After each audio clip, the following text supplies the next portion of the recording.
El 13 de abril de 1969, Jueves Santo aquel año, veía la luz la Constitución Missale Romanum, presentando el Novus Ordo Missae, la misa bastarda montiniana.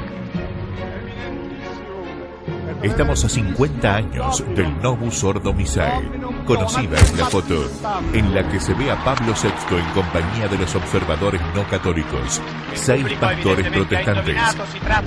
Estamos a 50 años de la segunda reforma protestante. Con esta reforma no católica comienza la operación de supresión del Santo Sacrificio. Radio Cristiandad publicará a lo largo de este año 2 categorías de artículos, uno sobre la Santa Misa, especialmente en su sacrosanto rito romano, y otros mostrando la perversidad de la misa bastarda. En primer lugar, presentaremos una breve historia de la misa tradicional, la Santa Misa en la Iglesia primitiva, el periodo desde San Pedro hasta San Gregorio Magno, y la continuidad del misal romano, desde este gran pontífice hasta San Pío V.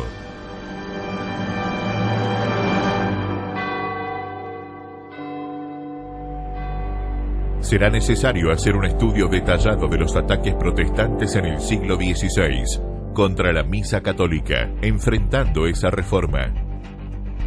Consideraremos la inmensa obra del Concilio de Trento, especialmente las definiciones y las condenas de su 22ª sesión, y el encargo hecho a los sumos pontífices, que culminará con la promulgación de la Bula Quo Premium Tempore de San Pío V.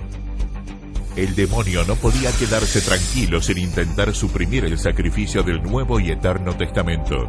De este modo, suscitará en la segunda década del siglo XX la desviación del movimiento litúrgico, que desembocará en la promulgación de la Constitución Missale Romanum de Pablo VI. Estudiaremos en detalle el breve examen crítico del Novus Ordo Missae, la oración de la nueva misa y el espíritu protestante de la reforma litúrgica.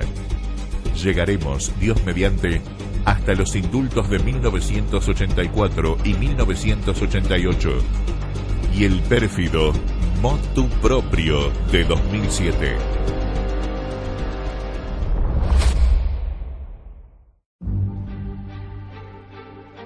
Bienvenidos, amigos de Radio Cristiandad, a estos especiales con ocasión de cumplirse los 50 años del Novus Ordo Missae.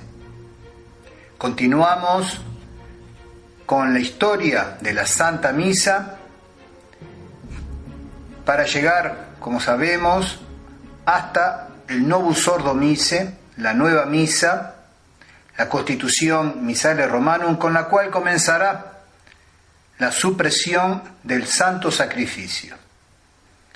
Sabemos que el 3 de abril de 1969 veía la luz esa Constitución presentando el Novus Ordo Missae, la misa bastarda montiniana. Estamos a 50 años del Novus Ordo Missae, a 50 años de la segunda reforma protestante. Y con esa reforma no católica comenzaba la operación de supresión del Santo Sacrificio. Pues bien, continuamos hoy con estos especiales, después de haber considerado en 4 entregas, esta es la quinta, después de haber considerado las figuras bíblicas de la Santa Misa en el Antiguo Testamento. Hemos visto cómo el sacrificio del altar reproduce el sacrificio del Calvario, es el mismo sacrificio del Calvario. Y habiendo comenzado lentamente la historia de la Santa Misa, la hemos considerado en la Iglesia primitiva y luego en el período que va desde San Pedro hasta el Papa San Gregorio Magno. Hoy seguiremos de cerca la continuidad del misal romano desde este gran pontífice, San Gregorio, hasta San Pío V, de un gran santo papa al otro. Los siglos V, VI y VII vieron brillar la liturgia romana.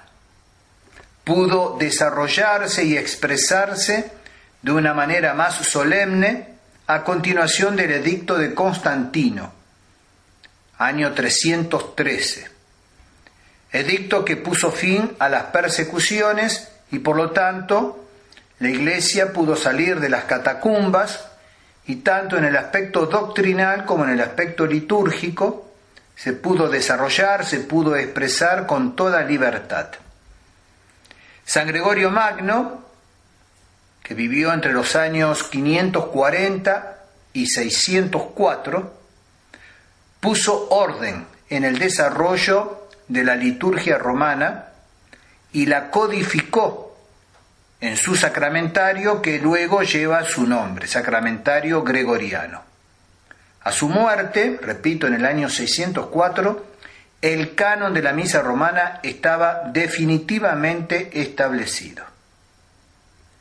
Y cabe preguntarse, ¿pero la liturgia dejará de desarrollarse, de desplegarse? No, porque la liturgia romana se extenderá ahora por todo Occidente y asimilará progresivamente los ritos locales. ¿Cuáles fueron y cómo se produjeron estas adiciones? Las oraciones al pie del altar fueron las últimas en agregarse. Esas oraciones con las cuales, salvo en las misas de difuntos, comienzan las misas con el Salmo Iudica Me, etc. Esas oraciones al pie del altar fueron las últimas en agregarse. Se desarrollaron a partir de ceremonias privadas medievales y sin embargo fueron empleadas mucho antes de la Reforma Protestante y se encuentran ya en la primera edición impresa del misal romano que data de 1474. El Gloria fue introducido gradualmente, primero en su forma cantada en las misas festivas de los obispos, y es probablemente de origen galicano. El credo llegó a Roma en el siglo XI. Las oraciones del ofertorio y del lavabo fueron introducidas a más tardar en el siglo XIV. El Placias de Tibi, la bendición y el último evangelio se introdujeron durante la Edad Media. Cabe señalar, sin embargo, que estas oraciones, prácticamente invariables, antes de su incorporación oficial en el rito romano, habían adquirido un uso litúrgico secular. El rito romano se difundió y en los siglos XI y XII suplantó en Occidente a prácticamente todos los demás ritos, excepto el de Milán y el de Toledo. De todo esto se desprende que el Ordo Misse de San Pío V, que data de 1570 con la bula Quo Primum Tempore, ese Ordo Misse de San Pío V, fuera de algunas adiciones y ampliaciones mínimas, corresponde muy de cerca al ordo establecido por San Gregorio Magno. Es muy importante este dato porque nos confirma que el Ordo Misse, tal como había quedado en manos de San Gregorio Magno, llega también hasta el misal de San Pío V en 1570, salvo algunas pequeñas adiciones o ampliaciones mínimas, como veremos en su momento. Tres características marcan el desarrollo de la Santa Misa entre los siglos VI y XVI. Esos 10 siglos, hay tres características que marcan el desarrollo, el despliegue de la Santa Misa. ¿Cuáles son? La asimilación de los ritos galicanos por parte de Roma, el despliegue del ofertorio y el desarrollo de las demostraciones de adoración eucarística. Veremos en este especial, en estas entregas de hoy, estas tres cosas, estas tres características que han marcado el desarrollo de la Santa Misa desde San Gregorio Magno hasta San Pío V. Y comenzamos entonces por la primera de esas características, la más importante, la más larga, y luego veremos el despliegue del ofertorio, que no es más que un ejemplo, pero veremos ahora la asimilación de los ritos galicanos. Para comprender bien esto, primero hay que comprender el genio del rito romano. ¿En qué consiste, en qué radica el genio del rito romano? Pues bien, el latín se caracteriza por su concisión, su lógica, su fuerza de síntesis. Son estas también las notas de la liturgia romana: sobriedad, lógica, simplicidad. Las oraciones del misal manifiestan su origen románico por su estilo conciso. La comparación con las oraciones de origen galicano es bastante sorprendente. El contraste es asombroso, porque así como el latín es fuerte y conciso, el estilo galicano es descriptivo y detallado.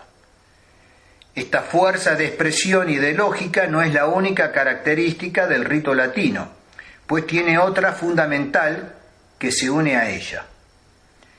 Todos los estudiantes de historia conocen el secreto de la solidez del Imperio Romano, su capacidad para adaptarse a las costumbres locales, al mismo tiempo de integrarlas en su administración.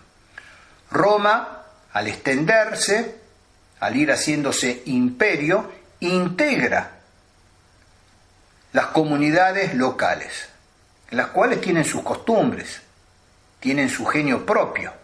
Pues bien, al mismo tiempo de integrarlas, de incorporarlas en su administración, el Imperio Romano supo adaptarse a esas costumbres locales. Roma tuvo el don de la universalización política, como los griegos tuvieron el de la universalización intelectual.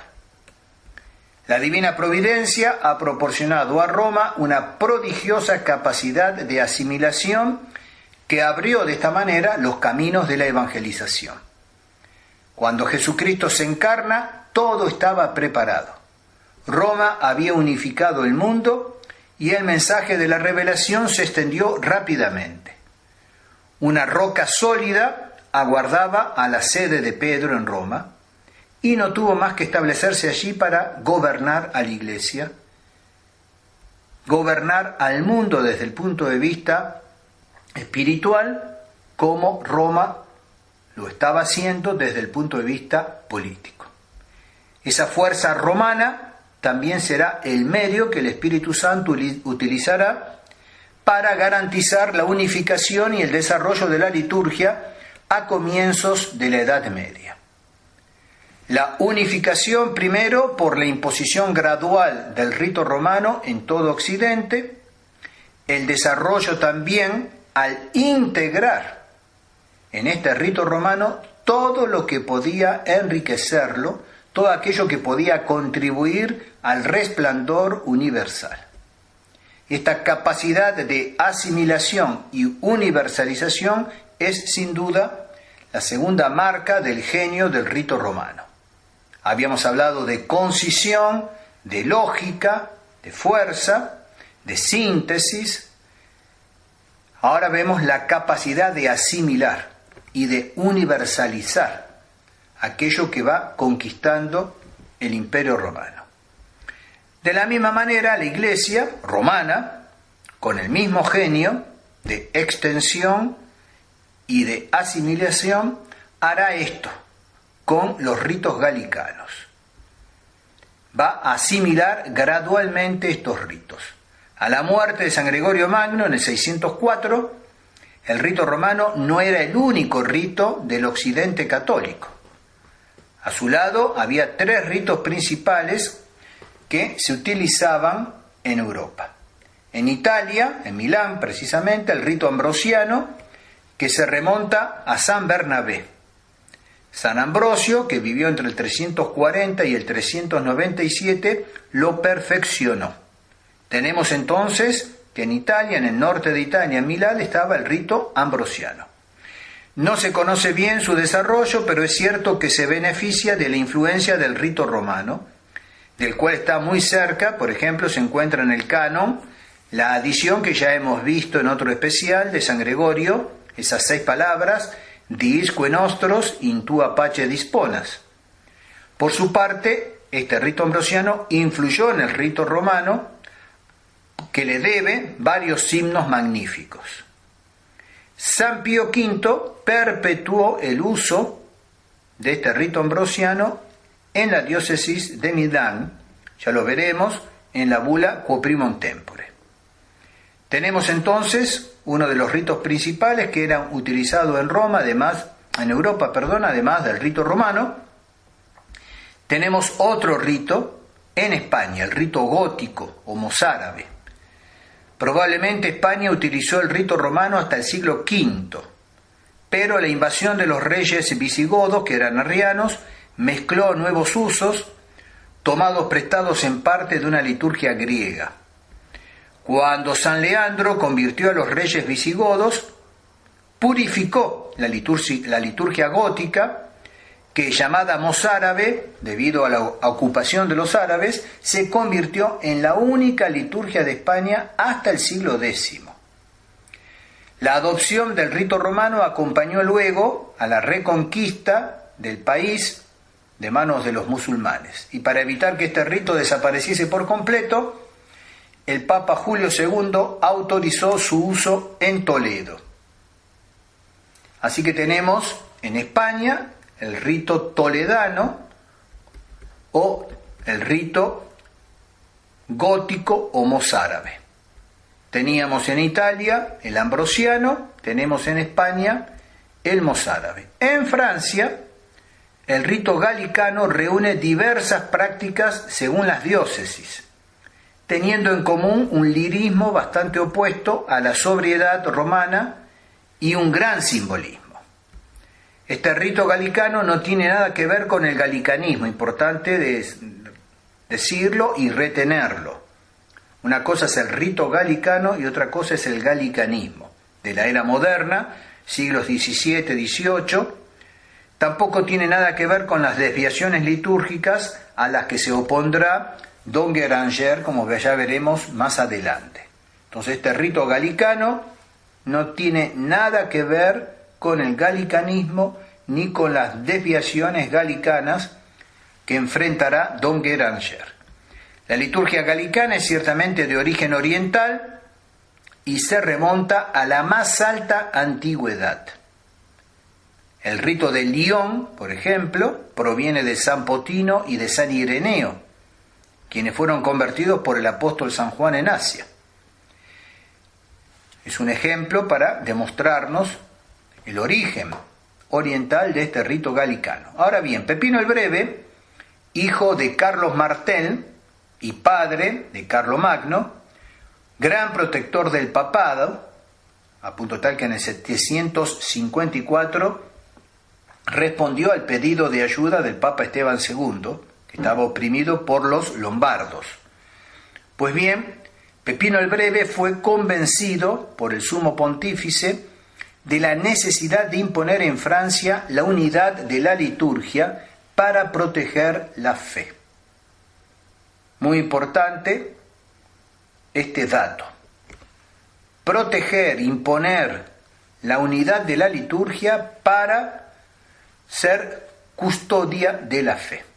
Ya veremos, más adelante haremos un especial sobre este punto, sobre el adagio lex credendi, lex orandi. La ley de la creencia, la ley de la fe, lex credendi, impone la ley de la liturgia, la ley de la oración, lex credendi, lex orandi. Pero, una vez establecido ya, o sea, una vez desarrollado el dogma y una vez impuesta la liturgia, conforme a ese dogma, es muy importante que haya una unidad litúrgica para salvaguardar la fe. Si yo permito que haya muchas liturgias, muchos modos diferentes de rezar, eso va a hacer peligrar la fe. Entonces, para conservar, para proteger la fe, el Papa Esteban II le pide a Pepino el Breve que haga una unidad de la liturgia en su reino. Tanto él como su hijo Carlomagno trabajaron para difundir la liturgia romana, asistidos en esto por los benedictinos, siempre muy romanos, y cuya influencia es enorme entre los siglos VIII y IX. Carlomagno, recuerden que fue coronado en la Navidad del 800, Carlomagno no se contentó con imponer el misal gregoriano, sino que decidió que el misal sería debidamente aumentado por un suplemento que incluía una selección de oraciones tomadas de las colecciones litúrgicas que se usaban en Francia. Estas oraciones terminarían por imponerse también en Roma, que las cubre para la posteridad del título romano. Selección de oraciones tomadas de las colecciones litúrgicas que se usaban en Francia, es decir, liturgias galicanas, incorporadas por Carlomagno al misal gregoriano, que terminan por ser aceptadas y reconocidas por Roma. Y así son integradas gradualmente en el ordinario de la misa.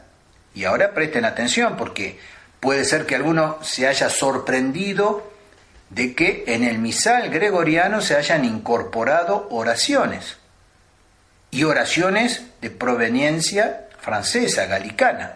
Pues bien, ¿cuáles han sido esas oraciones que se incorporaron al misal gregoriano y fueron bendecidas, aceptadas por Roma? El Asperges, el Salmo Iudicame, entre las oraciones al pie del altar, el Confiteor, todas las oraciones que acompañan las ceremonias del ofertorio, la incensación y las 3 oraciones antes de la comunión. Repito, y la sorpresa aquí aumenta evidentemente, es decir, estas oraciones son de origen galicano, ¿sí? Del verdadero rito galicano, no del galicanismo ni de los ritos galicanos a los cuales enfrentó y refutó Don Guéranger. Son oraciones que estaban en las diferentes liturgias de Francia y que Carlomagno incorporó al misal gregoriano, al misal romano. Y Roma terminó por aceptar todo esto. El Asperges, el Salmo Iudicame, el Confiteor, todas las oraciones que acompañan las ceremonias del ofertorio, que ya veremos en detalle, la incensación y las 3 oraciones antes de la comunión. Pero hay un poco más. Las oraciones de la bendición de los ramos y los improperios del Viernes Santo también son de origen galicano. La bendición de los ramos y los improperios del Viernes Santo. Cabe señalar que la parte central de la Santa Misa, el canon, no es tocada por este movimiento general. Las diócesis adoptan el canon romano con gran respeto. Su desarrollo está terminado, ya es inmutable, definitivo. Ya lo hemos visto, el canon sale de manos de San Gregorio Magno y no es tocado hasta que las manos impías de Juan XXIII lo hacen. Y con más razón después, las 3 veces impías de Pablo VI. Entonces, cabe aquí una pregunta. ¿Cuándo es legítimo el desarrollo litúrgico? Y veamos que yo utilizo la expresión desarrollo, no digo evolución de la liturgia, sino que hablo de despliegue, desarrollo de la liturgia. Así como tenemos plegado un mantel, por ejemplo, y lo desplegamos. Es decir, explicitamos lo que estaba implícito. Dejamos ver, ponemos en evidencia lo que estaba oculto por ese pliegue. Lo desarrollamos, lo desplegamos, lo evidenciamos. El gran rasgo del desarrollo de la Santa Misa en la Edad Media es esta asimilación de elementos de origen galicano, más descriptivos, más poéticos, pero sin tocar el canon. Entonces puede surgir la pregunta, ¿no habrá perdido el rito romano algo de su latinidad? Es decir, ¿sacrificó la sobriedad y la fuerza sintética que lo caracterizaba? Para responder debemos comprender qué modificaciones son aceptables y cuáles no. El contenido esencial de la Santa Misa, transmitido por Jesucristo en la misma institución, no puede sufrir modificación.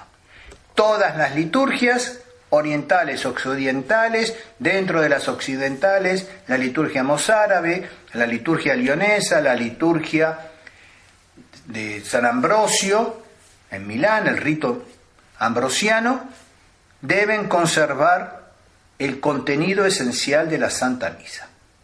Ha sido transmitido por Jesucristo en la misma institución, no puede sufrir modificación. Los actos y las oraciones que rodean este núcleo sagrado sí pueden sufrir modificación. Es como una imagen que les doy, como una fotografía, como un cuadro, eso es lo esencial, y le podemos poner diferentes marcos. Lo podemos enmarcar de diferentes maneras. Pues bien, ese marco puede sufrir modificación, a condición de no modificar lo esencial que es la foto, el cuadro en sí mismo. La Santa Misa en su naturaleza es inmutable, pero la expresión sensible de esta realidad inmutable puede admitir agregados. San Buenaventura, recuerden que es contemporáneo de Santo Tomás de Aquino, dominico, San Buenaventura, franciscano. San Buenaventura explica que nuestro Señor instituyó solo la sustancia, el acto esencial del sacrificio, y que ha dejado a su Iglesia, ayudada y dirigida por el Espíritu Santo, la tarea de desarrollar, de revestir el simple y efectivo acto de la consagración. Estas son las palabras del Santo Doctor San Buenaventura en la distinción 12, parte primera, dubia quinta. Dice así: algunos ritos se refieren a la necesidad y a la integridad de la misa, y fueron instituidos por Jesucristo. Otras ceremonias consideran la solemnidad del rito y han sido agregadas por la Iglesia. Pero estas, dice el doctor, no son diminuencia, no son cosas que vienen a disminuir el rito esencial, sino más bien las salvaguardas de aquellos que afectan a la integridad, como el marco que salvaguarda la fotografía o el cuadro. El propósito de esta adición, concluye San Buenaventura, es exaltar la devoción, llamar la atención y finalmente expresar mejor el significado de las ceremonias.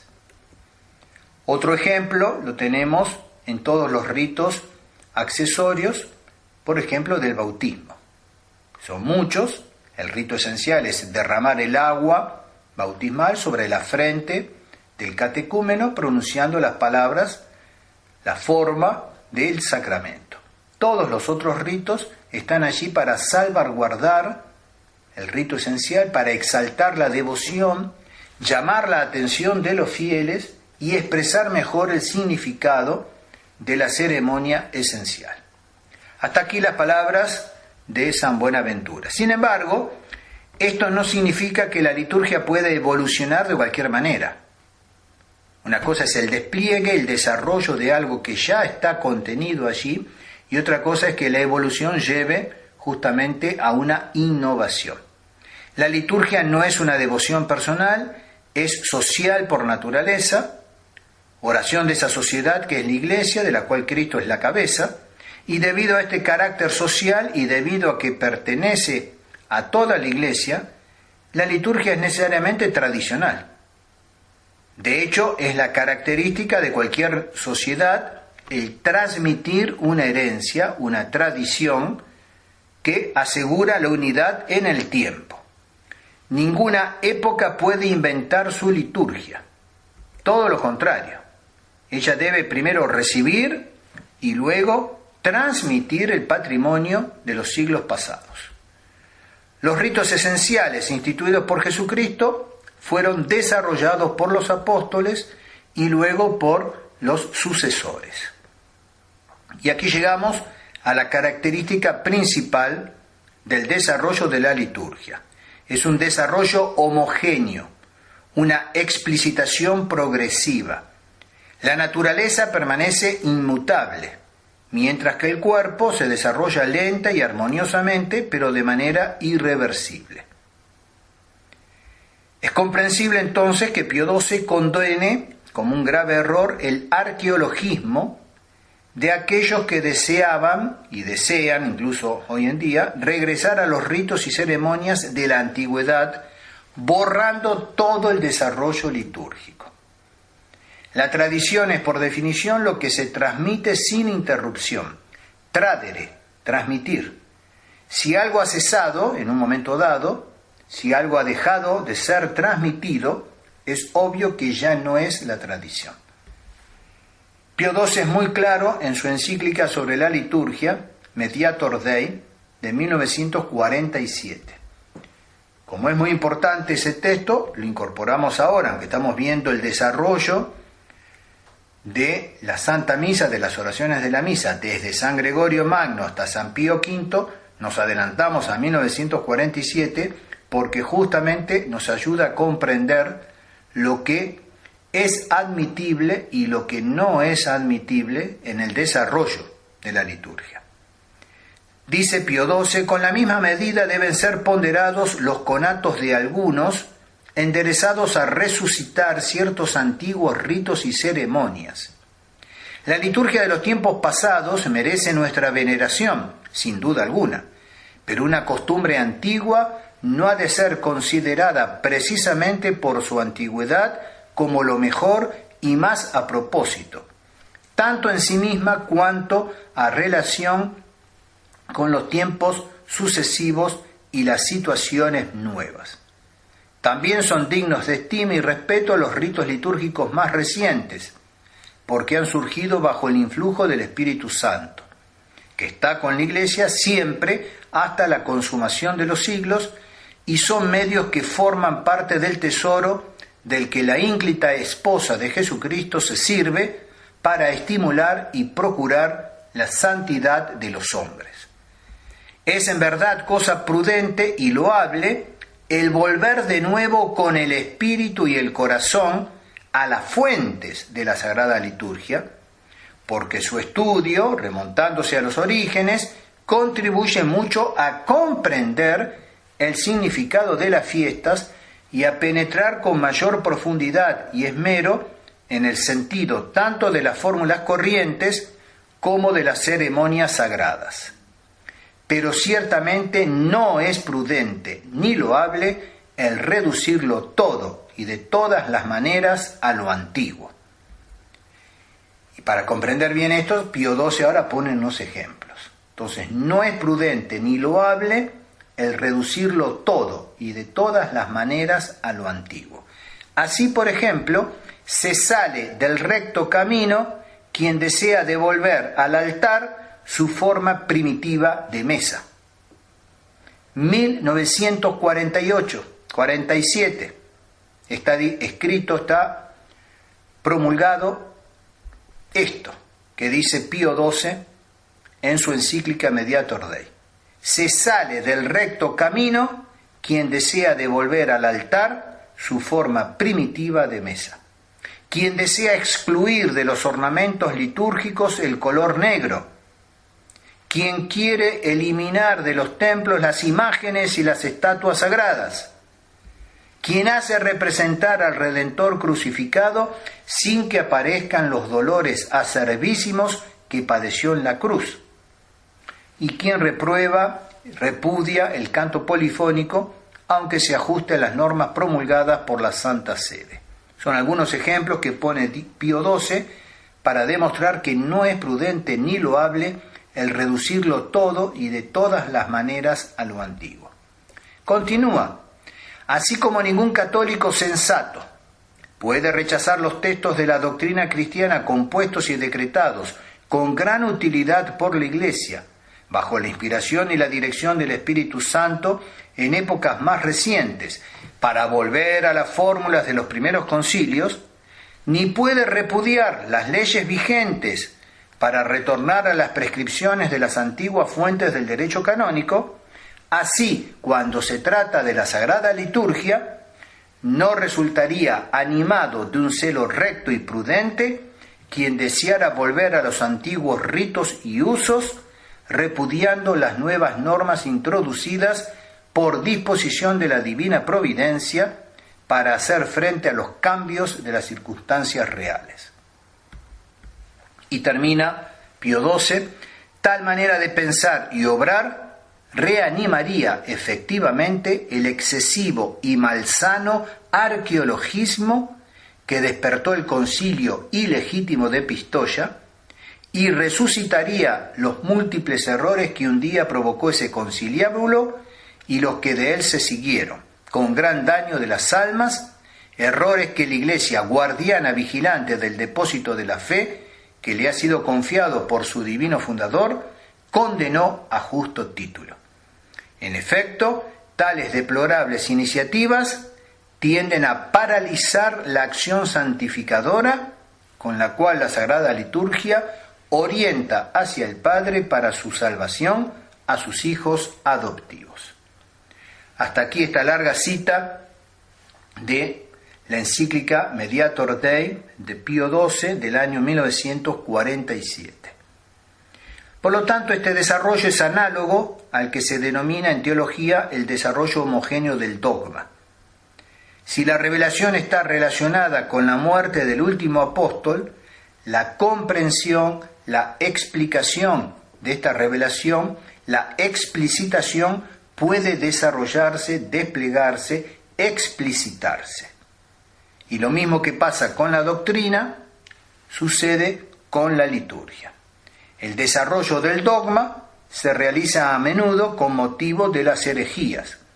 También, a veces, hay ciertos ritos, como veremos, ciertas ceremonias que han sido introducidas para defenderse de las herejías. Cuando Berengario de Tours, en el siglo X, por ejemplo, o luego los protestantes en el siglo XVI, expresan sus dudas respecto de la presencia real de Jesucristo en la Eucaristía, la Iglesia define con más precisión esta verdad. Eso en cuanto a la doctrina. Nunca había sentido la necesidad de hacerlo hasta entonces, porque todos lo habían creído siempre. Para defender la fe, se vio obligada a explicarlo y a definirlo mediante fórmulas dogmáticas. Y en adelante, el lenguaje utilizado para describir esta realidad será más explícito, más teológico. Por ejemplo, en 1794, por medio de la bula Autorem Fidei, el Papa Pío VI condenó el sínodo jansenista de Pistoia, al cual hacía referencia Pío XII en su encíclica. ¿Y por qué lo condenó? Entre otras cosas, ya vamos a entrar en otro momento en detalle. ¿Qué es lo que condenó, por ejemplo? El omitir el uso del término transustanciación en un documento sobre la Eucaristía. Ahora bien, este término es obligatorio, enseña la Iglesia, porque es el único que expresa de manera precisa el cambio de sustancia que se produce durante la Santa Misa. Usar otros términos, incluso si no son erróneos en sí mismos, es ser menos preciso y por lo tanto promover la herejía. Pío VI dice que la doctrina del conciliábulo es perniciosa, derogativa de la exposición de la verdad católica acerca del dogma de la transustanciación y favorecedora de los herejes. es perniciosa, derogativa de la exposición de la verdad católica en lo que hace a la transustanciación, favorecedora de los herejes. ¿Por qué? Por el solo hecho de no utilizar la expresión ya acuñada transustanciación. Y por lo tanto Pío VI ordena nuevamente que este término, transustanciación, debe ser absolutamente utilizado en cualquier exposición teológica sobre la presencia real.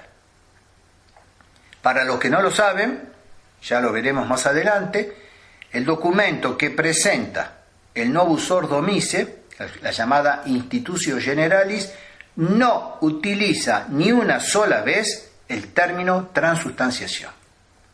Le cabe, por lo tanto, la misma condena de Pío VI al Conciliábulo de Pistoia. El retorno a las fuentes, como se lo llama, tanto en el campo teológico como en el campo litúrgico, puede ser peligroso cuando no tiene en cuenta la acción del Espíritu Santo que guía a su Iglesia en la explicitación de la fe. Todos los heresiarcas se han amparado en la antigüedad para intentar hacer pasar sus novedades, explica Don Guéranger. Repito, todos los heresiarcas se han amparado en la antigüedad para intentar hacer pasar sus novedades. Por lo tanto, es necesario comprender la asimilación de los ritos de origen galicano por el rito romano. Se trata de una explicitación, de una mejor significación de las realidades divinas de la misa. Y así orientado, el desarrollo de la liturgia es perfectamente legítimo.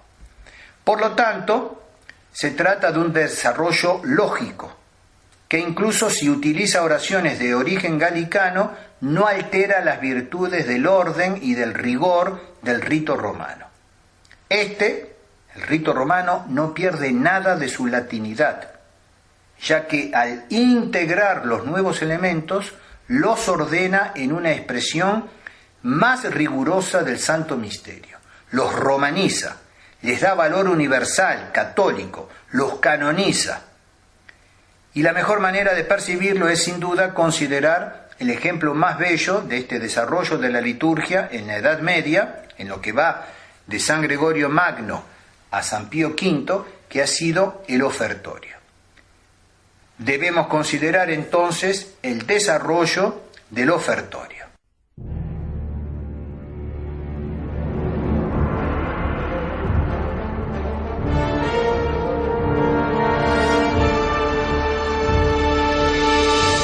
Una voz clama justicia desde el pasado. Una batalla despiadada se libra por las almas. Y usted, por primera vez, es testigo de ella. Los enemigos presentan batalla con el manejo del poder, la primacía del número, la conspiración del silencio, una persecución implacable, calumnias, difamaciones.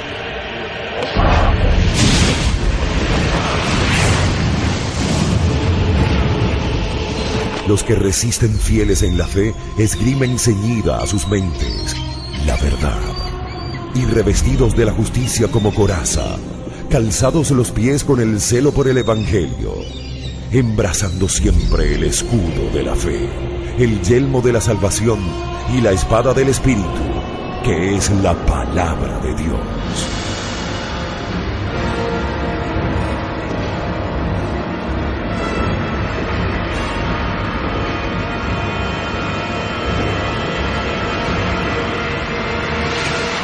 Estos son los tiempos que corren acelerados hacia la batalla final, en la que usted muy pronto dejará de ser testigo y se convertirá en miembro de uno de los dos bandos.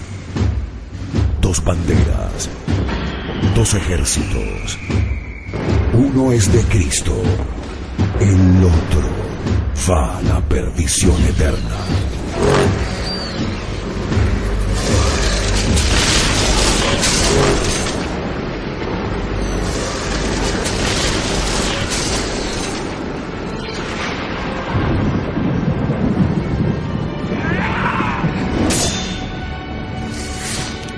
Acompáñenos en esta verdadera cruzada contra el enemigo externo e interno, para la restauración del orden y la justicia que prepara la paz duradera.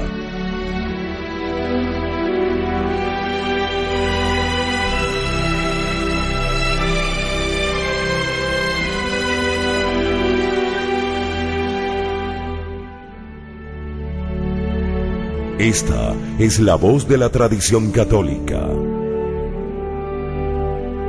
Radio Cristiandad.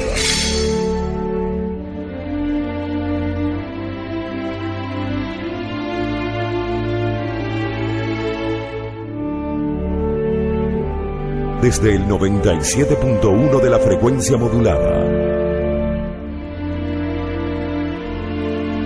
Luchando para que Cristo reine.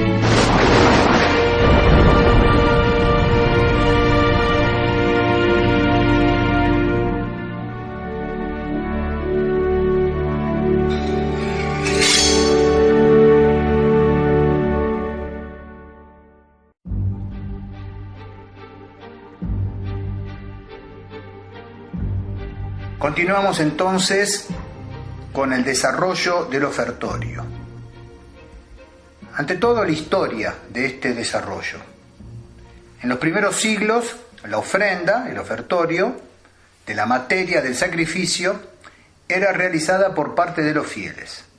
Estas ofrendas consistían principalmente del pan y del vino, destinados para el sacrificio de la misa, pero también se llevaban otros dones.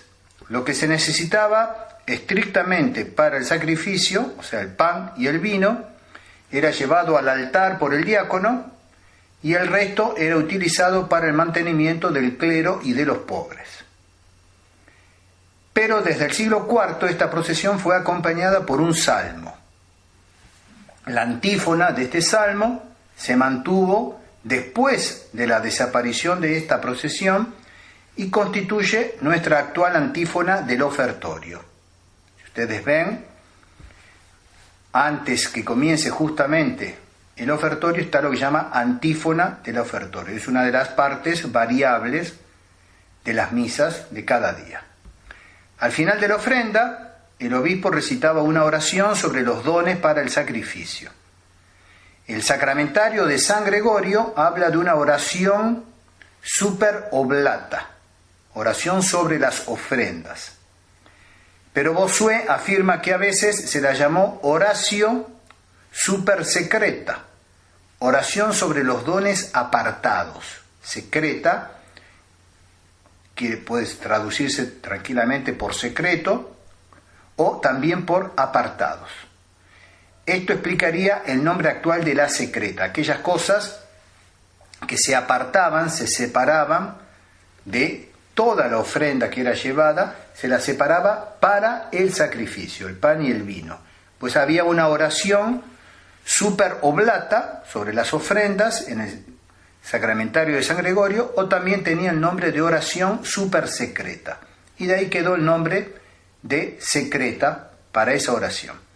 Tal era lo esencial del ofertorio: ofrenda de los fieles y oraciones sobre las ofrendas. La ofrenda de los fieles gradualmente cayó en desuso, pero en las Galias, para penetrar más profundamente en el significado, el sacerdote y los fieles se habían acostumbrado a recitar ciertas oraciones privadas durante el curso de la oblación. Y estas oraciones aparecen en el siglo IX en los misales galos y mozárabes, y el misal romano las adopta entre los siglos XI y XIV. Vamos viendo cómo ese desarrollo de las oraciones que entornan el ofertorio, la ofrenda de la materia para el sacrificio. Es interesante ver cómo, mientras tanto, estas simples oraciones privadas fueron puestas en orden para resaltar cada aspecto del ofertorio. Y de este modo, varios santos obispos han juzgado oportuno distinguir la oblación del pan y del vino, por un lado, la oblación de nosotros mismos y la invocación del Espíritu Santo, y detallar los motivos de nuestra oblación. 4 cosas, entonces, que podemos distinguir hoy perfectamente en nuestros misales: la oblación del pan y del vino, la oblación de nosotros mismos, la invocación al Espíritu Santo y detallar los motivos de nuestra oblación. El desarrollo del ofertorio se hizo progresivamente, y los ritos cartujo y dominico, por ejemplo, corresponden aproximadamente a los rituales utilizados en los siglos XI y XIII y permiten tener una idea de cómo era el ofertorio en aquel entonces. Porque, insisto, los ritos cartujo y dominico son más o menos parecidos, iguales a los rituales que se utilizaban en los siglos XI, XII, XIII. En el siglo XIV podemos decir que el ofertorio está ya concluido. Es bajo esta forma que será codificado 2 siglos más tarde por San Pío V en el misal romano de 1570, y ya no tendrá ningún cambio en adelante hasta la destrucción llevada a cabo por la misa bastarda. Veamos entonces el significado del ofertorio, lo cual nos va a permitir ver también las razones de este desarrollo. ¿Qué significa el ofertorio? Esta ofrenda es la que Jesucristo hace de sí mismo a su Padre. Si bien se realiza solo en el momento de la consagración, dicha ofrenda, como la luz divina, demasiado intensa para nuestros ojos, podría cegarnos si la recibimos de inmediato, la Iglesia la refracta en rayos de diferentes colores a través del prisma de la Santa Liturgia. Es decir, las oraciones de la misa son rayos que muestran matices diferentes de un solo sacrificio, que alcanza su máxima intensidad en el medio del canon con la doble consagración, que es la esencia del sacrificio de la misa. ¿Qué es lo específico entonces del ofertorio? El pan y el vino no se ofrecen en sí mismos, pues el único sacrificio de la Santa Misa es el de Jesucristo. Bajo los signos del pan y del vino, ya es el sacrificio de Cristo, es la hostia inmaculada lo que se ofrece previamente. Bajo los signos del pan y del vino, lo que se está ofreciendo, ya por anticipado, es la hostia, la víctima inmaculada, nuestro Señor Jesucristo. Nuestra ofrenda de pan y de vino no tiene valor en sí misma. Solo el sacrificio de su Hijo es aceptable al Padre Eterno. Entonces no estamos ofreciendo pan y vino. ¿Por qué entonces ofrecer pan y vino antes de que sean transustanciados? ¿Por qué no hacer presente de inmediato la Santa Víctima, única que puede interceder por nosotros, nuestro Señor Jesucristo, Él mismo? Por una razón de conveniencia. Antes de ser transustanciados en el cuerpo y en la sangre de Cristo, el pan y el vino deben ser separados, dedicados a Dios. Acuérdense aquella oración que era de separar. Se tomaba el pan y el vino y se lo llevaba al altar, se los separaba, se los distinguía del resto de los dones ofrecidos. Es cierto que de ese pan y de ese vino no permanecerán sustancialmente nada. Después de la consagración, lo único que quedarán serán las apariencias del pan y del vino, los accidentes, que envolverán al divino Salvador. Y entonces, de la misma manera que un vaso sagrado, un cáliz, un copón, que va a contener la sangre de Cristo, el cuerpo de Cristo, no puede ser utilizado sin haber sido consagrado o bendecido previamente, es muy conveniente dedicar el pan y el vino que prestarán su apariencia a Dios. De la misma manera que consagramos, dedicamos, separamos del uso profano esta copa, este copón, para que sean un cáliz y un copón, de la misma manera de aquellos dones se separaba, se consagraba el pan y el vino que justamente después en la consagración iban a ser transustanciados. Al igual que el pan y el vino, la oblación de los fieles es relativa, no tiene en sí misma su razón de ser y solo toma su significado por la oblación de Cristo, de la cual depende absolutamente. El sacrificio es de Cristo, no es del pan y del vino y no es de los fieles. Pero hay un sacrificio relativo, no absoluto, sino relativo. Y en este caso, primero del pan y del vino y ahora la oblación de los fieles. Esa oblación de los fieles depende absolutamente, totalmente de la oblación de Cristo. Por lo tanto, no hay un sacrificio de los fieles, como nos quieren hacer creer hoy en día, separado, apartado del sacrificio de Cristo. Es en y por el sacrificio de Cristo que la ofrenda de los fieles toma su realidad. Pero precisamente porque este sacrificio de Cristo, que es lo esencial, ocupa el lugar principal de la misa, el canon, y el ofertorio sirve para manifestar el sacrificio de los fieles. El ofertorio entonces es, y debemos comprender bien que es la ofrenda previa del sacrificio de Cristo, y en esta ofrenda previa, la ofrenda relativa del pan y del vino, que representa el sacrificio, relativo también de los fieles. En el momento de la adoración, ya no hay pan ni vino, ni sacrificio de los fieles, sino el único sacrificio de Cristo, cabeza de la Iglesia, ofrecido bajo las especies del pan y del vino. En ese momento solemne, después de la consagración, cuando se adora, ya no hay pan ni vino, no se puede adorar pan y vino, no hay sacrificio de fieles, no se puede adorar a los fieles. Está el único sacrificio de Cristo, cabeza de la Iglesia, ofrecido bajo las especies del pan y del vino. Entonces, mientras espera ese momento, el ofertorio resalta la parte relativa y humana del sacrificio. Papel delicado que implica colocar provisionalmente lo relativo en primer plano, sin olvidar, sin embargo, su relatividad y sin ocultar el sacrificio perfecto.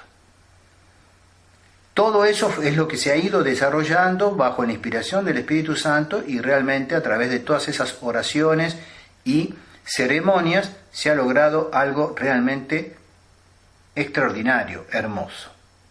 Porque era muy delicado simbolizar todo esto. Las oraciones introducidas en la Edad Media son muy apropiadas para manifestar todo esto. Veamos esas oraciones del ofertorio. Que este sea el significado del antiguo ofertorio, tenemos la prueba en las liturgias orientales, que tienen muchos paralelismos con la liturgia latina y por el testimonio de los padres de la Iglesia. Esto es lo que dice, por ejemplo, San Pablo, es decir, el Espíritu Santo a través de San Pablo en su carta a los Romanos, capítulo 12, versículo 1. Os ruego, hermanos, por las misericordias de Dios, que presentéis vuestros cuerpos como hostia viva, santa, agradable a Dios, en un culto espiritual vuestro. Esto es lo que escribe San Agustín, que vivió entre el 354 y el 430. En la Ciudad de Dios, en el libro 10, capítulo 6, dice: este es el sacrificio de los cristianos, formando nosotros, siendo muchos en número, un cuerpo en Jesucristo, lo cual frecuenta la Iglesia en la celebración del augusto sacramento del altar que usan los fieles, en el cual demuestra que en la oblación y sacrificio que ofrece, ella misma se ofrece. Entonces, este es el sacrificio de los cristianos, es la Iglesia que se ofrece. San Gregorio Magno tiene la misma idea, decía, pero es necesario, cuando hacemos esto, que nos inmolemos a nosotros mismos a Dios mediante la contrición del corazón, porque cuando celebramos los misterios de la pasión del Señor, debemos imitar lo que hacemos. Entonces será una verdadera hostia ofrecida a Dios por nosotros, si hacemos de nosotros mismos una hostia. Si hacemos de nosotros mismos una hostia. Esto está en el diálogo cuarto, el capítulo 40. El ritual de la gota de agua que se mezcla con el vino es ocasión para que muchos padres de la Iglesia especifiquen la unión de nuestro sacrificio al de Cristo. Es lo que simboliza esas gotitas de agua agregadas en el ofertorio al vino que ha sido colocado en el cáliz. Muchos padres de la Iglesia especifican que esa gotita simboliza, representa nuestra unión al sacrificio con Cristo. San Cipriano de Cartago, que murió en el 258, llega a afirmar contra los acuarianos, estos pretendían ofrecer solamente agua, no vino con unas gotitas de agua, sino solamente agua, por eso lo llamaban acuarianos. Pues bien, San Cipriano, escribiendo contra los acuarianos, dice: cuando en el cáliz se mezcla agua con el vino, el pueblo se une a Cristo. Esta unión y conjunción del agua y del vino se mezcla de tal manera en el cáliz del Señor que esa mezcla no puede separarse entre ella misma. Por ello, nada podrá separar de Cristo a la Iglesia, es decir, al pueblo establecido en la Iglesia, el cual persevera fiel y firmemente en lo que se cree, de modo que esté adherido y subsista con amor inseparable. Así pues, en la santificación del cáliz del Señor no puede ofrecerse solo agua, como tampoco solo vino, porque si se ofrece solo vino, la sangre de Cristo empieza a estar sin nosotros, y si el agua está sola, el pueblo empieza a estar sin Cristo. Pero cuando ambas cosas se mezclan y se unen entre sí con la unión que las fusiona, entonces se cumple el sacramento espiritual y celestial. Y así, el cáliz del Señor no es agua sola o vino solo, sin que una y otro se mezclen entre sí, como el cuerpo del Señor no puede ser harina sola o agua sola, sin que ambas cosas estén unidas y consolidadas en la masa de un solo pan. Por tanto, en el mismo sacramento aparece nuestro pueblo vinculado de tal modo que así como muchos granos reducidos a la unidad y molidos y amasados juntos forman un solo pan, así en Cristo, que es pan celestial, sepamos que hay un solo cuerpo al que está unida y vinculada nuestra multitud. Así escribía entonces a Cecilio contra los acuarianos, en su carta número 67, los primeros 4 apartados. Y esto lo escribía, como les dije, San Cipriano de Cartago, muerto en el 258. Pero esta intención, que explica y sobreentiende la ofrenda de los fieles, no está explícita en el rito. Por eso la liturgia requiere que las palabras expresen el gesto que se realiza. Por lo tanto, era normal que el gesto del ofertorio fuera apoyado por oraciones vocales.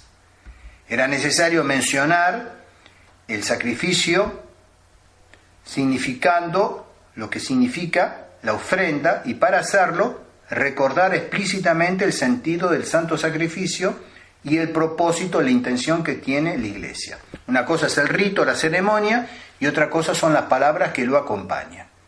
El rito es muy rico en sí mismo, muy profundo, pero no alcanza a expresar todo. Vemos que el sacerdote bendice unas gotas de agua que las vierte dentro del cáliz donde hay vino, y bueno, eso puede significar muchas cosas. Era necesario mencionar el significado de la ofrenda, y para hacerlo recordar explícitamente el sentido del santo sacrificio y el propósito que tiene la Iglesia.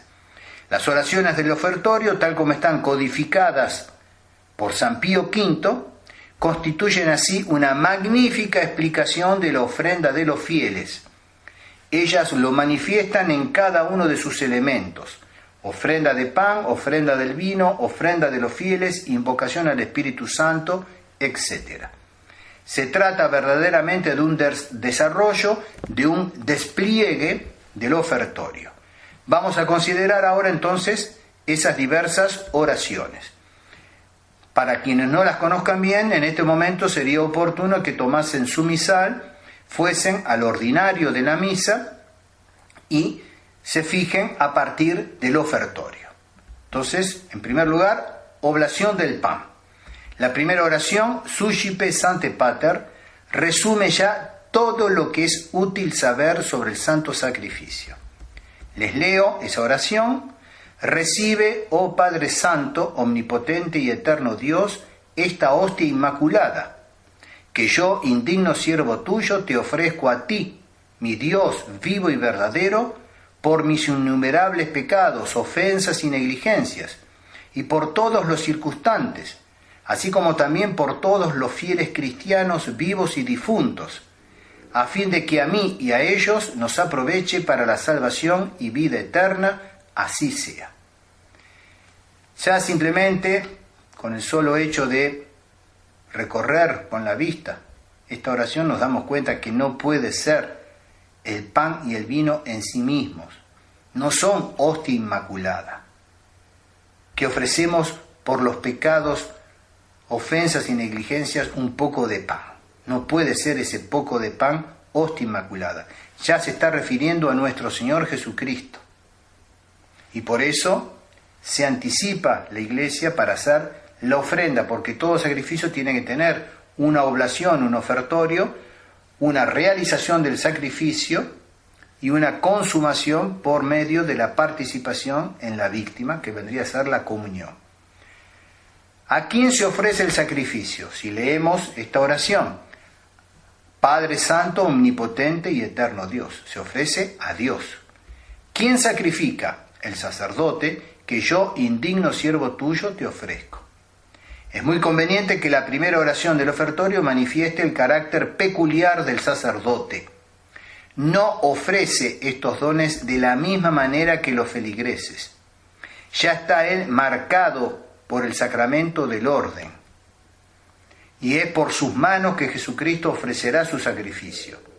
Por lo tanto, se comprende que él sea el primero en invocar la divina misericordia por sus propios pecados, enfatizando su indignidad. Dicha oración corresponde perfectamente a las palabras de San Pablo, escribiendo a los Hebreos en el capítulo 7, Jesucristo no necesita diariamente, como los sumos sacerdotes, ofrecer víctimas, primero por sus propios pecados y después por los del pueblo. Por eso, el que sacrifica aquí se está refiriendo al sacerdote secundario, que es el sacerdote hombre que ha recibido el sacramento del orden. ¿Qué se ofrece? Esta hostia inmaculada, es decir, Jesucristo, cuya ofrenda se actualizará en la consagración. ¿Por qué se ofrece? En expiación, por mis innumerables pecados, ofensas y negligencias. ¿Por quién se ofrece? Por el sacerdote primero, luego por los fieles vivos y muertos, para obtener la vida eterna, por todos los circunstantes, así como también por todos los fieles cristianos vivos y difuntos, a fin de que a mí y a ellos nos aproveche para la salvación y vida eterna. Esto en cuanto a la ofrenda del pan. Después viene la preparación del cáliz. El sacerdote recita la oración Deus qui humane substantiae, bendiciendo y vertiendo una gota de agua en el vino que ya será después consagrado. Oh Dios, que maravillosamente formaste la naturaleza humana y más maravillosamente la reformaste, aquí traza una señal de la cruz, haznos por el misterio de esta agua y vino participar de la divinidad de aquel que se dignó hacerse partícipe de nuestra humanidad, Jesucristo tu Hijo, Señor nuestro, que Dios como es, contigo vive y reina en la unidad del Espíritu Santo por los siglos de los siglos, así sea. Pedimos entonces ser partícipes por este misterio, de esta agua y de este vino, ser partícipes de la divinidad de aquel que se dignó participar de nuestra humanidad. Este rito de agua mezclada al vino proviene de nuestro Señor Jesucristo. Era una costumbre judía. San Agustín ya lo menciona en el año 150 como proveniente de Cristo. Este rito manifiesta la unión de la naturaleza humana con la naturaleza divina en la persona de nuestro Señor Jesucristo. Los padres griegos también veían aquí un recuerdo de la sangre y del agua que corrió del costado de Cristo. Y finalmente es el símbolo de la inclusión de nuestra ofrenda en el sacrificio de Cristo. Entonces, este rito viene a manifestar, a simbolizar, unión de la naturaleza humana con naturaleza divina en la persona de nuestro Señor, el recuerdo del agua que salió junto con sangre del corazón atravesado por la lanza sobre la cruz, y finalmente el simbolismo de nuestra inclusión en la ofrenda, en el sacrificio de Cristo. La oración que la acompaña también es muy antigua, se trata de una colecta romana para el tiempo de Navidad, un poco modificada por la introducción de que por el misterio de esta agua y vino. Esta oración del tiempo de Navidad ya está presente en el sacramentario de San León Magno, muerto en el 461, y ella ingresa en el ordinario de algunas diócesis alrededor del año 900. Esta oración, tal cual, la hallamos en el grupo de misales de los siglos X y XI, calcados sobre el ordinario renano de San Gal, llevado a Italia y a Roma por los benedictinos. Es un maravilloso resumen de la historia de la salvación, esta oración. Resume el misterio de la encarnación y de la redención. Todo lo significado por el santo sacrificio del altar se resume allí, mientras que la gota de agua expresa nuestra adhesión a la redención. Esa es la preparación del cáliz y ahora viene la oblación del mismo. La ofrenda del cáliz de salvación es análoga a la hostia inmaculada, pero se destaca la primera persona del plural acá. Te ofrecemos, Señor, el cáliz de salvación, implorando tu clemencia para que suba con olor de suavidad hasta el acatamiento de tu divina majestad para nuestra salvación y la de todo el mundo. Esta oración es bien antigua, data del siglo VIII a lo máximo IX, y en todo caso anterior a su introducción en el rito romano. Seguidamente, oblación del pan, oblación del cáliz, oblación de los fieles, la oración in spiritu humilitatis. Terminada la oblación del pan y del vino, que representó relativamente también la oblación de nuestras personas, es apropiado que una oración mencione explícitamente esta ofrenda de nosotros mismos. Y es esto lo que se hace aquí de manera inequívoca. Suscipiamur a te Domine. Recíbenos, Señor, animados de un espíritu humilde y de un corazón arrepentido, y tal efecto produzca hoy nuestro sacrificio en tu presencia, que del todo te agrade, oh Señor y Dios nuestro. Esta oración se remonta al menos al siglo IX, está inspirada en la oración de los 3 jóvenes arrojados al horno por el rey Nabucodonosor, porque se habían negado a adorar a un ídolo. Privados de templos y de sacrificios, los jóvenes solicitaron a Dios ser aceptados en holocausto.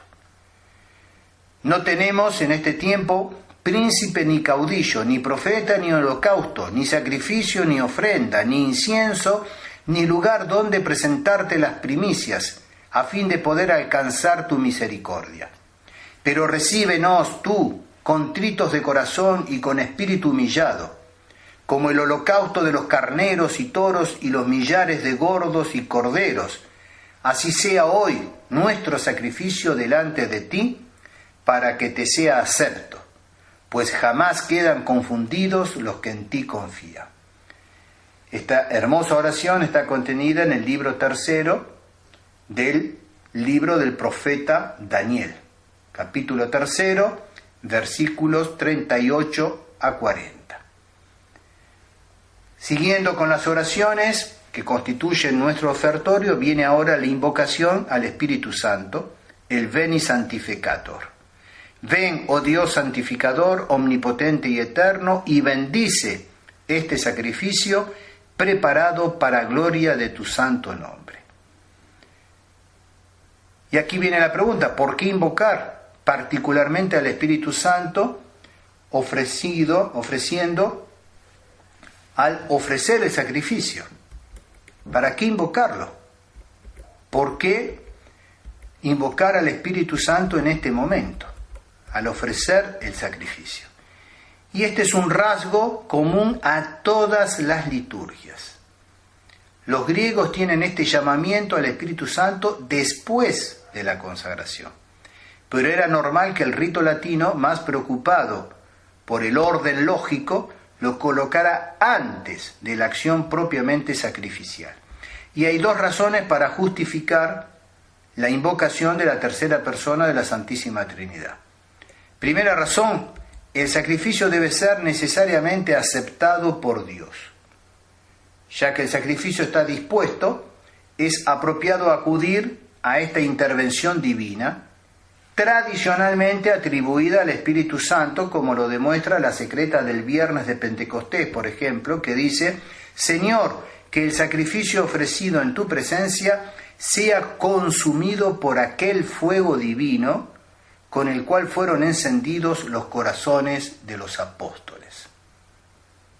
Entonces, como el sacrificio debe ser acepto a Dios, Dios tiene que aceptarlo, era apropiado acudir a esta intervención divina y lo más apropiado a la tercera persona. Bossuet comenta magníficamente diciendo: es en este sentido que el sacrificio del Nuevo Testamento a veces se denomina holocausto, con la diferencia de que el fuego que consumía a las antiguas víctimas era un fuego que solo podía consumir y destruir, en lugar del fuego que usamos, es decir, el Espíritu Santo, que solo consume lo que quiere. De tal modo que, sin cambiar nada de afuera, porque no quiere dar nada a los sentidos en un sacrificio que debe ser todo espiritual, entonces, sin cambiar nada de afuera, consume solo la sustancia, y no la consume simplemente para destruirla, como hace el fuego material, sino como que es un espíritu creador, consume los dones para hacer de ellos algo mejor, el cuerpo y la sangre de nuestro Señor. Esta es la primera razón, y la segunda es porque, como el cuerpo del Salvador se formó en el seno purísimo de la Virgen María, por la operación del Espíritu Santo, también es por su operación que Él debe hacerse presente sobre el altar. Si solo a través de la transustanciación puede realizarse, es normal este llamado al santificador. Esas son las razones por las cuales se hace esta invocación al Espíritu Santo. No se puede dudar de que esta oración, donde pedimos el descenso del Espíritu Santo para hacer del pan el cuerpo y del vino la sangre de Jesús, sea muy antigua, pues se la encuentra ya en las liturgias de los griegos. San Cirilo de Jerusalén, un autor del siglo IV, nos dice en términos formales que ella se encuentra en el uso común de las iglesias, ya en el siglo IV. En Occidente encontramos esta oración en forma de canto en la liturgia irlandesa del siglo VIII. En las misas solemnes sabemos que se inserta aquí una incensación de las oblatas. Y siguiendo con el ofertorio viene inmediatamente después el lavabo.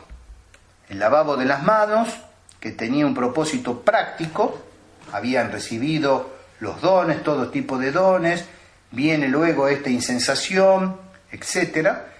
Tiene un sentido práctico, lavarse las manos para ofrecer después el sacrificio. Sirve todo, sobre todo, para simbolizar la pureza indispensable al sacrificador, al sacerdote. Decía ya San Cirilo de Jerusalén en el siglo IV: visteis que un diácono dio a lavar sus manos al sacerdote que oficia y a los otros sacerdotes que estaban alrededor del altar. ¿Creéis que fue con el fin de limpiar el cuerpo? De ninguna manera. Este lavado de manos nos señala que debemos estar puros de todos nuestros pecados, porque nuestras manos significan las acciones. Lavarse las manos no es más que purificar nuestras obras. Al comienzo del cristianismo, los fieles se lavaban las manos, ellos también los fieles, antes de los oficios en las fuentes situadas a la entrada de las iglesias. Pero como ese lavabo significaba sobre todo, especialmente, la pureza espiritual, ha quedado el uso del signo de la Santa Cruz con el agua bendita. Y tenemos esas pilas de agua bendita a la entrada de nuestros templos. La costumbre de la recitación de los versículos del Salmo 25, Lavabo inter innocentes manus meas, se extendió en el siglo XI. Se destacan allí las menciones del altar, de la oración de alabanza, de la casa del Señor y de las santas asambleas, expresiones todas que concuerdan con la celebración de la Santa Misa. Les leo esa oración tal como está en el Salmo 25.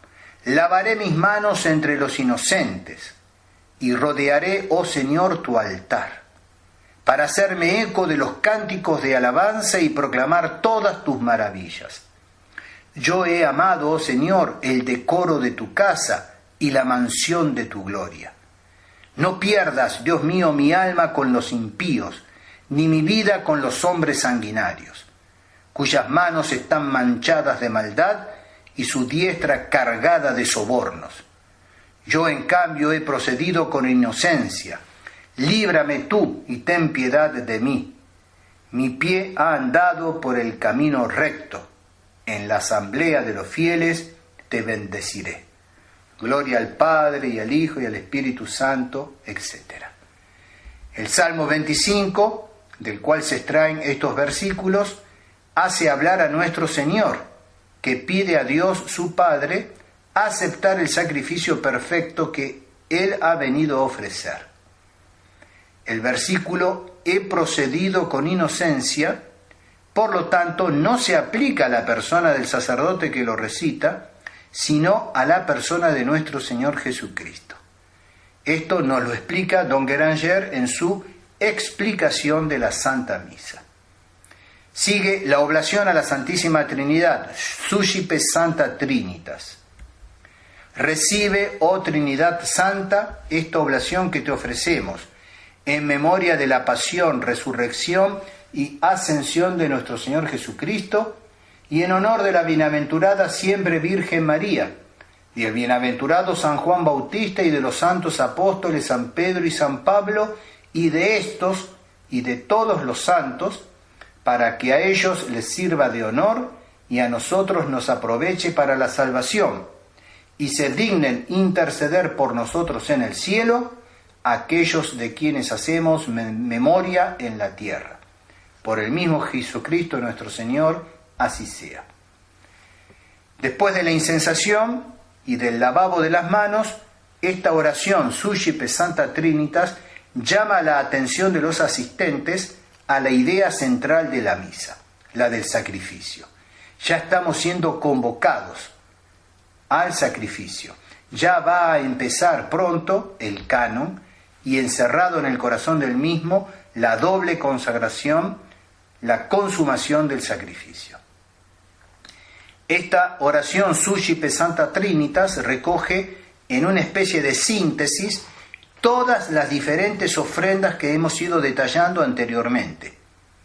Pero esta oración, sin embargo, no constituye una duplicación, porque expresa tres verdades esenciales que no han sido formuladas previamente, aunque a menudo figuran sí implícitamente, pero convenía explicitarlo.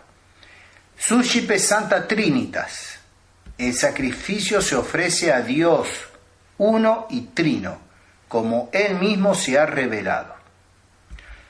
Ob memoriam passionis, el sacrificio desde el comienzo debe referirse explícitamente al único sacrificio agradable a Dios, por el cual acepta el nuestro, y este es la pasión de su Hijo. Y por último, et in honorem beate Mariae semper virginis, porque los santos son parte del sacrificio ofrecido, y Nuestra Señora va a la cabeza de ellos.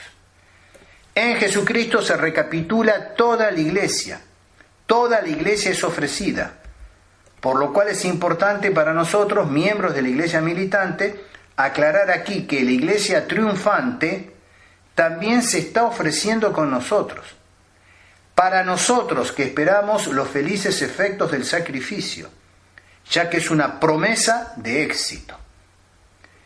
Una palabra de esta oración evoca fuertemente esta gran verdad, et historum, y en honor de estos.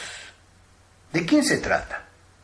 De los santos cuyas reliquias están encerradas en el ara. Sabemos que los primeros cristianos celebraban la misa sobre la tumba de los mártires. Pues bien, en el ara están en el sepulcro encerradas reliquias de santos mártires. El altar que representa a Cristo incorpora las reliquias que representan el sacrificio de los santos. Toda la Iglesia triunfante es parte del sacrificio ofrecido en la Santa Misa, de la misma manera que estas reliquias son parte del altar. In altari ecclesia con corporalis et con sacramentalis es Cristo. Sobre el altar, la Iglesia forma con Cristo un solo cuerpo y un solo sacramento, decía Alger de Lieja, fallecido en 1130. Y San Agustín ha desarrollado abundantemente este aspecto en su De Civitate Dei, en el libro de la Ciudad de Dios, en el libro 22, capítulo 10. Pues bien, la Iglesia venera especialmente a la Santísima Virgen María. La Iglesia se dirige a ella, a la Virgen, para ofrecerle el sacrificio que ella ofreció primero y de manera apropiada en virtud de la relación personal que tuvo con el Verbo encarnado en su seno purísimo.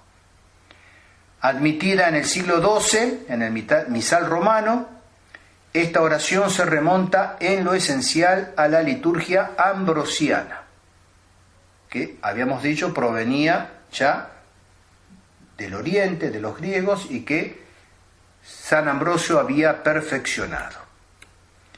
Y tenemos, siguiendo a esta oración, un intercambio de oraciones entre el sacerdote y los fieles, lo cual va a dar prácticamente ya inmediatamente acceso a través de la secreta al prefacio, y una vez concluido con el Sanctus, Sanctus, Sanctus, comenzar ya el canon. Este intercambio de oraciones lo vemos: el sacerdote besa el altar, se vuelve hacia el pueblo y, abriendo y cerrando los brazos, se encomienda a las oraciones de los fieles diciendo: orad, hermanos, a fin de que este sacrificio mío y vuestro sea aceptado en el acatamiento de Dios Padre Omnipotente. Si ustedes han prestado atención, todas las otras veces que el sacerdote besa el altar, se torna hacia los fieles girando hacia su derecha, se dirige a los fieles, por ejemplo con el Dominus Vobiscum, y retorna, da vuelta nuevamente hacia el altar, girando sobre su izquierda ahora, o sea que va hacia los fieles y vuelve sobre el mismo lado, el lado epístola del Evangelio. Aquí no, completa la vuelta, hace todo un giro completo, besa el altar, se dirige a los fieles girando hacia la derecha, comienza la oración, orate fratres, y continúa hacia su derecha para volver a darle espalda a los fieles. Ya se pone definitivamente entonces cara al sacrificio. Por eso la vuelta completa. Significa bien claramente que pasa ya a entrar en el Santa Santoro. Una vez concluida su oración, Padre Omnipotente, el pueblo le responde, orando por él en estos términos: el Señor reciba de tus manos este sacrificio para alabanza y gloria de su nombre y para nuestro provecho y el de toda su santa iglesia. Y el sacerdote responde amén y va a pasar a rezar la secreta. Terminada la misma, viene entonces ya el prefacio y entramos en el canon. Pero este era para ver entonces cómo se ha hecho un desarrollo homogéneo, totalmente lícito, totalmente santificado por el Espíritu Santo que orienta, que gobierna a la Iglesia, y nos ha quedado esa magnífica pieza que es el ofertorio, con todas estas ceremonias y todas estas oraciones que no nos alcanzaremos nunca de meditar y de reflexionar sobre ellas. Vemos pues cómo el rito latino, al recibir oraciones de origen galicano para el desarrollo del ofertorio, ha mantenido su propio carácter. Les dio un arreglo lógico, detallando cada aspecto de la ofrenda, y el resultado es tan expresivo que el ofertorio recibió en la Edad Media un apodo. Se lo llamó pequeño canon. Al ofertorio se lo llamó pequeño canon. Tal fue la maravilla organizada, ordenada por ese genio romano que, como habíamos visto al principio, tiene esa concisión, tiene esa lógica, tiene ese orden, pero al mismo tiempo, al ir conquistando las diversas culturas, las incorpora y prestándoles entonces, sin destruirlas, su propio genio, el genio romano. Así ha hecho entonces con estas oraciones que eran, en su gran mayoría, de rito galicano. Lo mismo ha hecho con las otras, como vimos con el asperges, la incensación, etc. No eran romanas, Roma las adoptó, las bautizó, las consagró, les dio orden, les dio concisión y ha hecho esa maravilla que es el ofertorio. Este ofertorio ciertamente expresa en parte las mismas ideas que el canon, y por eso se lo llamó pequeño canon, pero es esta una pre-ofrenda que necesariamente debe ser distinta de la verdadera ofrenda-sacrificio, la que va a tener lugar en el canon, debido a su doble función específica. La puesta aparte y la santificación de la materia del sacrificio, la manifestación por el ofrecimiento de esta materia que dará al cuerpo y a la sangre de Cristo accidentes sensibles, y de la unión de nuestro sacrificio y el de toda la Iglesia con Cristo. Tal es el significado implícito del antiguo ofertorio que las oraciones de la Edad Media han explicitado. Se ha pasado del simbolismo implícito a la explicitación por toda esta maravilla que hoy constituye nuestro ofertorio. Más aún, la necesidad de este desarrollo se demostró más tarde, en el siglo XVI, por el ataque de los protestantes en su contra. Una de las principales cosas que han atacado los protestantes y que vemos después reproducido en la segunda reforma protestante, en la nueva misa, en el Novus Ordo, ha sido uno de los que más ha sufrido el ataque, es el ofertorio católico. Lutero declaró que abominaba el ofertorio, porque él manifiesta muy evidentemente el carácter sacrificial y propiciatorio de la Santa Misa. Y un protestante contemporáneo también ha llegado a decir, no sin desprecio, que la parte central del ofertorio, el Suscipe Sancte Pater, es una exposición perfecta de la doctrina romana del sacrificio de la misa. Esto lo ha dicho un pastor luterano, Luther Ried, en su libro The Lutheran Liturgy, en 1947, en la edición de Filadelfia, página 312. El Sucipe Sancte Pater es una exposición perfecta de la doctrina del santo sacrificio. ¿Qué les parece? Exposición perfecta de la doctrina romana del sacrificio de la misa. Dicho por un pastor luterano. Por eso el odio de los modernistas contra el ofertorio, el odio de un Bunini, de un Montini contra el ofertorio. Y ese odio se transparenta también en Ratzinger. ¿Y qué decir del pobre Bergoglio? Veremos todo esto al analizar más adelante, por supuesto, falta mucho, pero lo vamos a analizar, Dios mediante, cuando comencemos a considerar la reforma propiamente dicha, la nueva misa. Mientras tanto, veamos cómo el ofertorio asume así una nueva importancia como baluarte del santo sacrificio. La venerable oración del canon, en la cual se realiza el santo sacrificio, está así protegida de toda incursión enemiga, de toda profanación. Es el marco que protege la foto, que protege el cuadro, pero ese marco tiene su importancia también.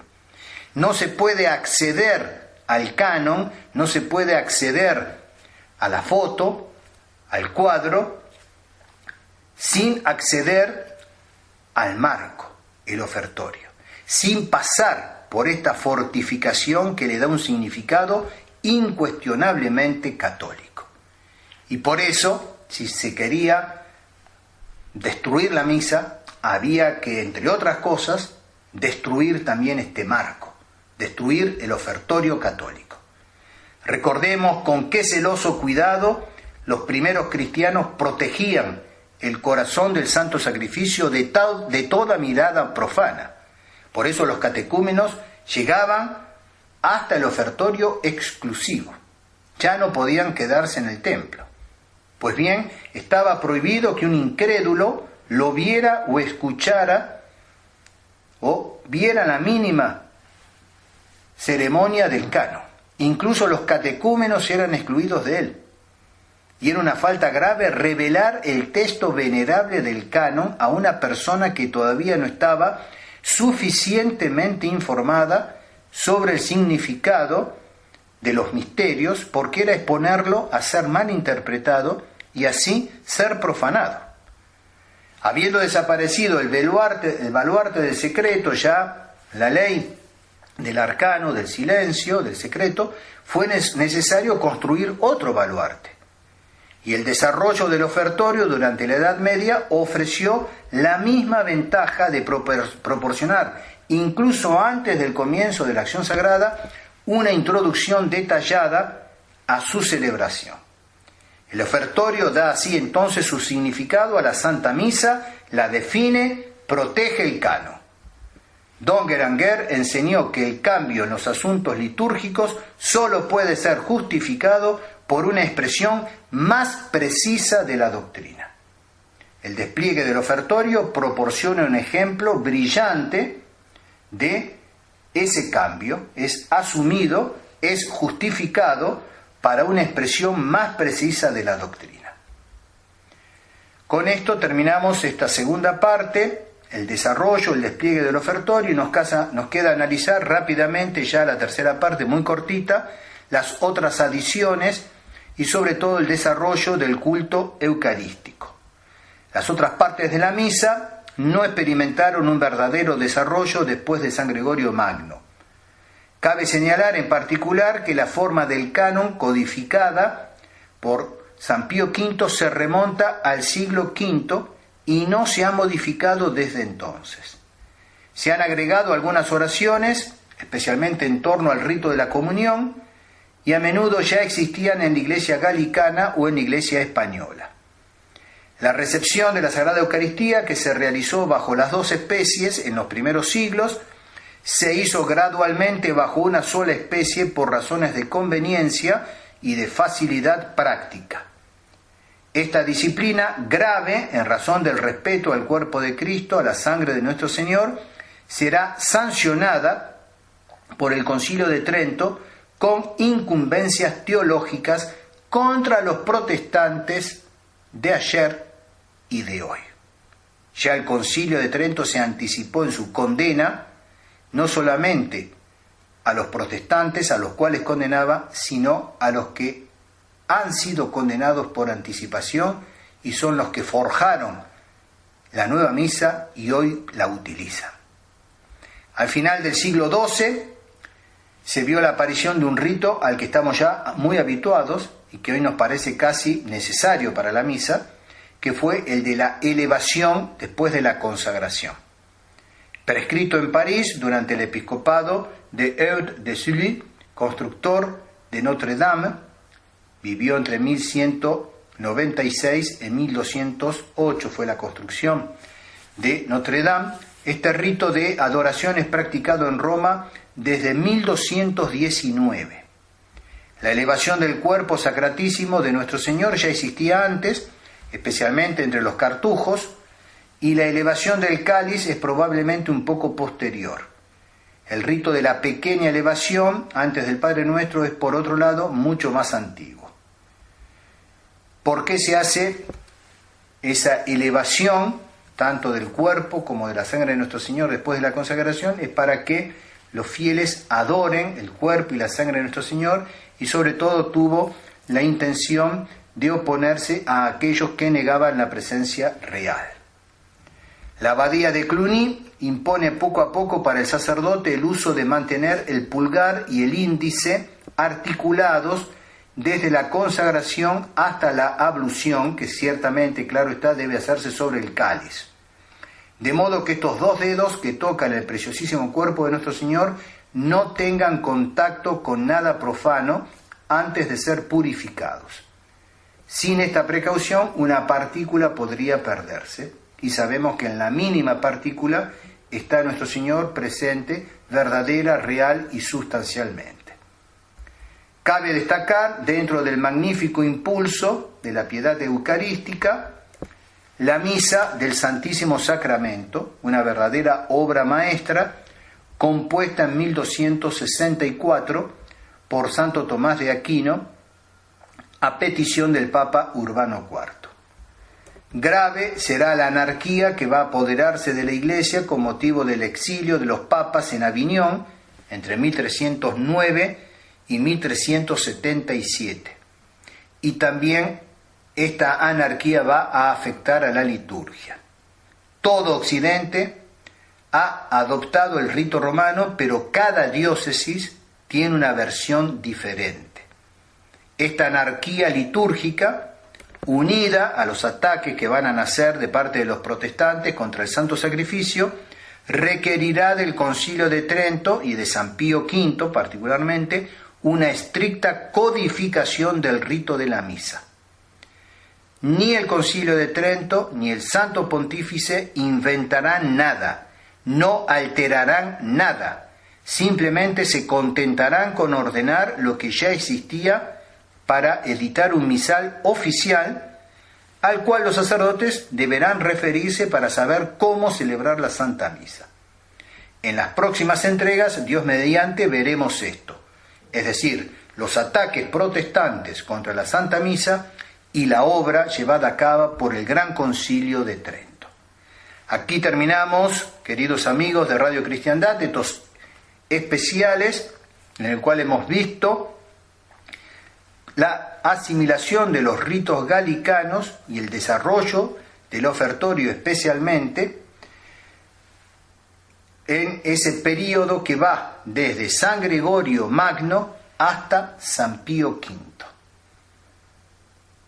Dios mediante, continuaremos entonces en próximas entregas, en próximos especiales, con los ataques protestantes a la Santa Misa y luego la obra magna, la obra grande del Concilio de Trento, culminando en la bula O Primum Tempore del Papa San Pío V. Muchas gracias por seguirnos. No dejen de seguir estos especiales, de guardarlos cuidadosamente, tanto el texto como el audio, y tener a mano estas doctrinas, estas explicitaciones, porque más que nunca, tal vez, hoy vuelve el ataque sobre la Santa Misa, como veremos ya con el nefasto motu propio de Benedicto XVI del 2007. Hasta los próximos especiales, si Dios quiere, que Dios los bendiga, que la Santísima Virgen María los proteja y que el gran San José bendiga todas las empresas, todos los emprendimientos, especialmente aquellos de índole espiritual. Especiales de Cristiandad. Un espacio de investigación profunda, sin miedos, sin tabúes, para llegar al corazón de los problemas que aquejan a nuestra Santa Iglesia, a nuestra patria, a nuestra sociedad, a nuestras almas. Todos los temas a fondo como solo Radio Cristiandad puede mostrarnos.